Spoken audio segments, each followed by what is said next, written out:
Hello my YouTube family, எல்லாருக்கும் வணக்கம். Finally என்னோட யூடியூப் ஃபர்ஸ்ட் பேமெண்ட் எனக்கு வந்துருச்சு. நான் உங்ககிட்ட ஏற்கனவே சேனல் மானிட்டைசேஷன் ஆனப்பவே சொல்லியிருந்தேன், என்னோட ஃபர்ஸ்ட் பேமெண்ட் வந்ததை உங்ககிட்ட ஷேர் பண்ணுறேன்னு சொல்லி.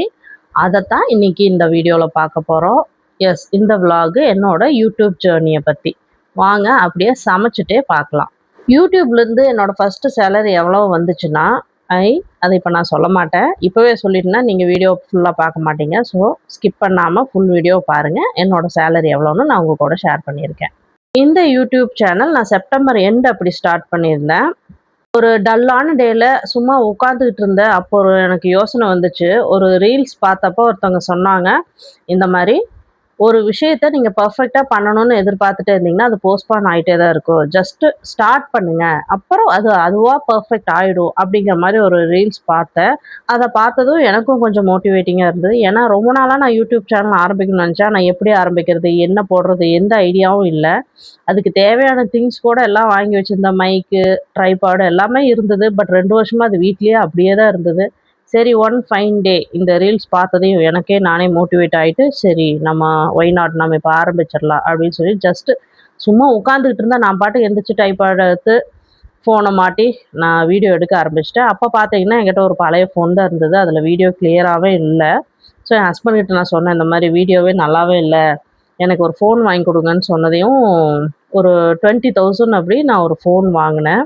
ஹஸ்பண்ட்கிட்ட சொன்னதையும் ஜென்ரலாக அவர் சொல்லுவார், ஏன் அதை இதையும் பண்ணிட்டு இருக்கிற, ஸ்ட்ரெஸ் ஆகிக்கிற, ஜாபெல்லாம் விட்டுட்டில்ல, வீட்டில் ஜாலியாக இரு, ஃப்ரீயாக இரு அப்படின்னு சொல்லிக்கிட்டே இருப்பார். பட் அன்னைக்கு என்ன தோணுச்சோ தெரில, சரி இவ வீட்லேயே இருக்கிறா, போர் அடிக்குதுன்னு ஏதாவது பண்ணணும்னு நினைக்கிறா, நம்ம ஒரு ஃபோன் வாங்கி கொடுத்துடலான்னு நினச்சிருப்பாரு போல இருக்கு. சரின்ட்டு ஒரு ஃபோன் ஆர்டர் பண்ணி வாங்கி கொடுத்துட்டாரு. என்னோட ஃபோனில் ஜென்ரலாக பார்த்தா ஃபோட்டோஸ், வீடியோஸ் எல்லாம் ரொம்ப கம்மியாக தான் இருக்கும். நான் அதிகமாக எடுக்க மாட்டேன். ஒரு ட்ரிப்பு போனால் கூட ஃபோனும் கைமாவெல்லாம் இருக்க மாட்டேன். சும்மா ஏதோ 1, 2 ஃபோட்டோஸ் எடுக்கணும் தவிர அதிகமாக ஃபோட்டோஸ், வீடியோஸ் எல்லாம் எடுக்க மாட்டேன். பட் சேனல் ஓப்பன் பண்ணால் அப்படியெல்லாம் கிடையாது. பார்க்குறதெல்லாம் வீடியோ எடுக்கணும், நம்ம எப்பவுமே ஒரு அலர்ட்டாகவே இருக்கணும், வீடியோ எடுக்கணும் அப்படிங்கிற ஒரு ஒரு சென்சேஷன்லேயே நம்ம இருக்கணும். அது எனக்கு ஃபஸ்ட்டு கொஞ்சம் சேலஞ்சிங்காக தான் இருந்தது. ஏன்னா என்ன மாதிரி ஒரு பர்சன் ஃபோட்டோஸு, வீடியோஸ் எல்லாம் எடுக்காத ஒரு பர்சன் இப்போ எல்லாத்தையும் ஃபோட்டோஸ் எடுக்கணும், வீடியோ எடுக்கணும், அதை அப்லோட் பண்ணணும், எடிட் பண்ணணும் அப்படிங்கும்போதெல்லாம் அது ரொம்பவே சேலஞ்சிங்காக தான் இருந்தது. பட் ஸ்டார்டிங்கில் கொஞ்சம் அப்படி இருந்தது. இப்போ கொஞ்சம் பழகிருச்சு. ஃபஸ்ட்டு போட்ட வீடியோஸ் எல்லாம் பார்த்தா குவாலிட்டி இருக்காது. எனக்கு என்ன பேசுறதுனே தெரியாது. ரொம்ப ஸ்லோவாக பேசுவேன். போர் அடிக்கிற மாதிரி இருக்கும். எனக்கே திருப்பி போட்டு பார்க்கும்போது ஒரு மாதிரி இருக்கும். பட் அப்படியே போட போட எனக்கும் ஓரளவுக்கு பழகிடுச்சு. பட் இன்னும் நான் நிறைய இம்ப்ரூவ் பண்ண வேண்டியது இருக்குது. இன்னும் நிறைய கற்றுக்க வேண்டியது இருக்குது. ஸ்டார்டிங்கில் என்னோட ஃபிசிக், என்னோட ஃபேஸ் இதையெல்லாம் வீடியோவில் காமிக்கிறதுக்கு எனக்கு அவ்வளோவா கான்ஃபிடென்ட்டே இல்லை. பட் நானாக அந்த கான்ஃபிடென்ஸை வரவழைச்சிக்கிட்டு வீடியோ போட ஆரம்பித்தேன். ஃபர்ஸ்ட் இந்த ஷார்ட்ஸ் எல்லாம் சாங்ஸ் எல்லாம் போட்டு தான் பார்த்துட்டு இருந்தேன். என்னோட வீடியோவை பிடிச்சி பார்க்குறாங்களோ அட்லீஸ்ட் அந்த சாங்ஸ் பார்த்தாவது பார்ப்பாங்க அப்படின்னு சொல்லி தான் நான் போஸ்ட் பண்ணிட்டு இருந்தேன். கொஞ்சம் கொஞ்சமாக கிராஜுவலாக இம்ப்ரூவ் ஆகிட்டு இருந்தது. ஒரு வீடியோ நல்லா போகும், ஒரு வீடியோ போகாது, சுத்தமாக போகாது. பட் அதையெல்லாம் நான் பெருசாக எடுத்துக்கல. நான் பாட்டுக்கு வீடியோ போட்டுகிட்டே இருந்தேன். ஒரு 5 மாதம் போனதே எனக்கு ஒரு மாதிரி ரொம்ப ஸ்ட்ரெஸ் ஆகிடுச்சு. இன்னொரு 7 மந்த்ஸ் தான் இருக்குது. ஏன்னா 1 இயர்க்குள்ளே நம்ம 4000 வாட்ச் ஹவர்ஸ் காமிக்கணும். காமிச்சா தான் நம்ம சேனல் மானிட்டைசேஷன் ஆகும். இப்போவே ஆல்மோஸ்ட் 5 மந்த்ஸ் முடிஞ்சிச்சு. இன்னொரு 6 to 7 மந்த்ஸ் தான் இருக்குது. நம்ம இன்னும் எதுவுமே ஒரு 1000 கூட ரீச் ஆகலையே அப்படின்னு ரொம்ப கவலையாக இருந்தது. சரி போ, நம்மளோட எஃபோர்ட்டை நம்ம போட்டுகிட்டே இருப்போம்னு சொல்லிட்டு அப்போ திடீர்னு நானே யோசிக்கல, ஒரு கிச்சன் மேக் ஓவர் பண்ணலாம் அப்படின்னு சொல்லிட்டு தான் நான் என் கிச்சனுக்கு சில ப்ராடக்ட்ஸ் எல்லாம் வாங்கி வச்சு எனக்கு பிடிச்சதேன்னு மேக் ஓவர் பண்ணேன். சரி அதையும் அப்படியே வீடியோ எடுத்து போடலான்னு சொல்லி எடுத்து போட்டிருந்தேன். பட் நான் சத்தியமாக எதிர்பார்க்கல அந்த வீடியோஸ் அவ்வளோ வியூஸ் போகும். வியூஸ் போனது இல்லாமல் அந்த வீடியோ தான் என்னோட மானிட்டைசேஷன் ஆனதுக்கே காரணம். இந்த சேனல் மானிட்டைசேஷன் ஆனதுக்கே அந்த வீடியோ தான் காரணம். அந்த வீடியோவோட லிங்க்கை நான் இந்த வீடியோவோட டிஸ்கிரிப்ஷனில் ஆட் பண்ணுறேன். அந்த வீடியோ ஐ திங்க் மார்ச்சில் போஸ்ட் பண்ணியிருப்பேன்னு நினைக்கிறேன். இப்போ வரைக்கும் ஜூலை இப்போ கூட அது வியூஸ் டெய்லி போயிட்டு தான் இருக்குது. அது போஸ்ட் பண்ண ஒரு 2, 3 நாள்லேயே எனக்கு ஒரு 1 lakh வியூஸ் வந்துச்சு. அந்த 1 lakh வியூஸ் வந்ததையுமே என்னோட சேனல் மானிட்டைசேஷன் ஆயிடுச்சு. அது கூடவே இன்னொரு வீடியோவும் போட்டிருந்தேன். இன்னொரு லாங் வீடியோ, அந்த ப்ராடக்ட்ஸ் எல்லாம் டெஸ்கிரைப் பண்ணி போட்டிருந்தேன். அதனோட லிங்க்கையும் நான் இந்த வீடியோவோட டிஸ்கிரிப்ஷனில் ஆட் பண்ணுறேன். செக் பண்ணி பாருங்கள். ஸோ அந்த வீடியோவும் ஒரு 1 lakh வியூஸ் போயிடுச்சு. ஆக்சுவலா ஒரு 50,000 போகும்போதே எனக்கு தெரிஞ்சிருச்சு நம்ம சேனல் மானிட்டைசேஷன் ஆயிடும் போல இருக்கு அப்படின்னு.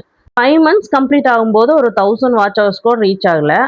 திடீர்னு பார்த்தா அந்த ஒரு 10 நாள்ல எனக்கு அப்படியே 4000 வாட்ச் ஹவர்ஸ் ரீச் ஆயிடுச்சு. எனக்கே செம ஷாக்காவும், ரொம்ப ஹேப்பியாவும் இருந்தது.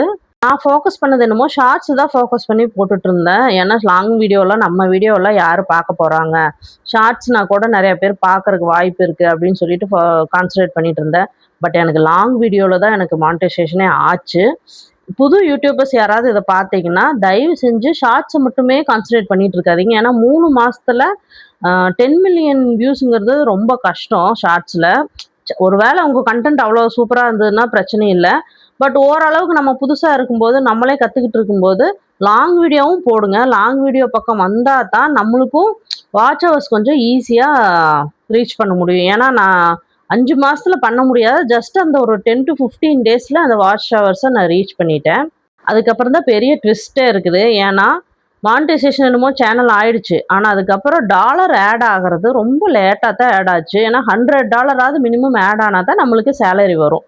மார்ச்ல ஸ்டார்ட் பண்ணது. மார்ச், ஏப்ரல், மே 3 மாசம் ஆச்சு எனக்கு $100 ரீச் ஆகுறதுக்கு. மே எண்டுங்கும்போது எனக்கு $100 $107 எனக்கு ரீச் ஆயிடுச்சு.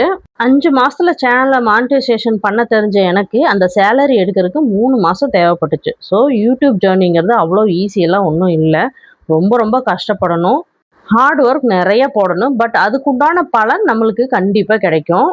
ஸோ நான் சொன்ன மாரியே மார்ச், ஏப்ரல், மே 3 மாசமும் சேர்ந்து எனக்கு $107.43 ஆட் ஆச்சு. பட் எப்பவுமே யூடியூபோட சேலரி வந்து நம்மளுக்கு ஆட்சென்ஸ்ங்கிற அக்கவுண்ட்ல கிரெடிட் ஆகும். அந்த அக்கவுண்ட்ல 7த்ல கிரெடிட் ஆகும். ஸோ 7த்லேருந்து நம்மளோட பேங்க்குக்கு கிரெடிட் ஆகுறக்கு 24-25 அப்படி ஆகும். எனக்கு வந்து 24-26க்குள்ள கிரெடிட் ஆயிரும்னு சொன்னாங்க. ஸோ அதே மாரி ஜூன் 25th எல்லாம் எனக்கு சேலரி கிரெடிட் ஆயிடுச்சு. என்னோட சேலரி எவ்வளோன்னா, டாலர்ஸ்ல $107.43 கிரெடிட் ஆச்சு. அதாவது எக்ஸ்க்ளூசிவ் ஆஃப் டாக்ஸ் கழிச்சது போக. இந்தியன் ருப்பியில எனக்கு கிரெடிட் ஆகும்போது ₹10,082 கிரெடிட் ஆச்சு. ₹10,000ங்கிறது பார்க்குறவங்களுக்கு ரொம்ப கம்மியா தெரியும். என்ன இவ்வளோதானான்னு. ஏன்னா நானே 50,000 மேல தான் சேலரி வாங்கிட்டு இருந்தேன். பட் அப்ப நான் நெறைய சாக்ரிஃபைஸ் பண்ணிட்டு இருந்தேன். என் பசங்களுக்கு, ஃபேமிலிக்கு நெறைய சாக்ரிஃபைஸ் பண்ணிட்டு இருந்தேன். இப்ப நான் எந்த சாக்ரிஃபைஸும் பண்ணல. நான் பசங்கள பார்த்துக்கிறேன், வீட்டு வேலைய பார்த்துக்கிறேன், ஹஸ்பண்டுக்கு என்ன தேவையோ பண்ணிக்கிறேன். ஃபினான்ஷியலாவும் என்னென்ன பிளான் பண்ணணுமோ எல்லாமே நானே பண்ணிக்கிட்டும், நான் வந்து ஒரு அமௌண்ட் ஏர்ன் பண்றேன் அப்படிங்கும்போது எனக்கு ரொம்ப ரொம்ப ஹேப்பியாவும், ப்ரவுடாவும், சாட்டிஸ்ஃபைடாவும் இருக்கு. என்ன பார்த்து நெறைய பேர் என்ன சுத்தி இருக்கவங்க, ரிலேட்டிவ்ஸ், ஃப்ரெண்ட்ஸ் எல்லாம் கேள்வி கேட்டாங்க. "என்ன இவ்ளோ நல்லா படிச்சுட்டு, நல்லா படிக்கிற பொண்ணு, நல்ல சேலரி வாங்கிட்டு இருந்த, நல்ல ஜாப்ல இருந்துட்டு, இப்ப ஏன் இத பண்றன்னு?" கேட்கிறவங்களுக்கு இதுதான் என்னோட ஆன்சர். என்னன்னா, நான் வந்து அப்ப நெறைய சாக்ரிஃபைஸ் பண்ணிட்டு ஏர்ன் பண்ணிட்டு இருந்தேன். இப்ப நான் எந்த சாக்ரிஃபைஸும் பண்ணல. எனக்கு ஃபேமிலி, குழந்தைகள் பிரையாரிட்டி முக்கியமா பட்டுச்சு. ஒரு ஏஜுக்கு மேல என் ஹெல்த்து, என் குழந்தைங்க, என் ஃபேமிலி தான் நான் பிரையாரிட்டைஸ் பண்ணணும்னு எனக்கு தோணுச்சு. அதனால தான் இந்த யூடியூப் சேனல் ஆரம்பிச்சேன். அதுல ஒரு மைல்ஸ்டோன் நான் ரீச் பண்ணதா நான் நெனைக்கிறேன். அதுதான் இந்த சேலரி, இந்த 10,000 சேலரி. 25த்தே சேலரி கிரெடிட் ஆயிடுச்சு. அது அக்கவுண்ட்லயே தான் இருக்கு. அத எடுத்து நான் என்ன பண்றேன்னு சொல்லி, நான் உங்களுக்கு ஃபியூச்சர்ல வீடியோல ஷேர் பண்றேன். ஹோப் இந்த வீடியோ புதுசா யூடியூப் ஆரம்பிச்சவங்களுக்கெல்லாம் ஒரு 0.1% மோட்டிவேட்டிங்கா இருக்கும்னு நெனைக்கிறேன். யூடியூப் ஸ்டார்ட் பண்ணணும்னு நினைச்சிட்டு இருக்கிறவங்க சீக்கிரம் ஸ்டார்ட் பண்ணுங்க. பெர்ஃபெக்ட்டா ஸ்டார்ட் பண்ணணும்னு நினைக்காதீங்க. அதுவே ஒரு நாள் பெர்ஃபெக்ட் ஆயிரும். ஜஸ்ட் ஸ்டார்ட் பண்ணுங்க. Just go ahead. இப்ப என்னோட அடுத்த கோல் என்னன்னா, இந்த 3 மந்த்ஸ்க்கு உண்டான சேலரி 10,000 வந்தது இல்லையா? அத மந்த்லி நான் 10,000 வாங்கணும்னு ஒரு ஆசை. அத விட பெருசா எனக்கு எந்த ஆசையும் இல்ல. இதுவே எனக்கு சாட்டிஸ்ஃபைடா தான் இருக்கு. ஆசைப்பட்டா மட்டும் பத்தாது. நம்ம எஃபோர்ட்டும் போடணும். அதுக்குண்டான எஃபோர்ட் நான் நெறையா போடணும். என்ன நானே இம்ப்ரூவ் பண்ணிக்கணும். இன்னும் குவாலிட்டியா வீடியோஸ் போடணும். இந்த சிச்சுவேஷன்ல, இந்த ஹேப்பியான மொமெண்ட்ல என்னோட வீடியோஸ் பார்த்துட்டு இருக்கிற, இனிமேலும் பார்க்க போற எல்லா வியூவர்ஸ்க்கும், சப்ஸ்கிரைபர்ஸ்க்கும் நான் ரொம்ப ரொம்ப தேங்க் பண்றேன். நீங்க இல்லைன்னா இது பாசிபிளே கிடையாது. இன்னும் பாசிட்டிவிட்டி ஸ்ப்ரெட் பண்ற மாரி நெறைய வீடியோஸ் நம்ம சேனல்ல வரப்போகுது. அதுக்கு எல்லாரும் இப்ப குடுத்துட்டு இருக்கிற மாரியே உங்களோட சப்போர்ட்ட எப்பவும் எனக்கு குடுங்க. பாய்.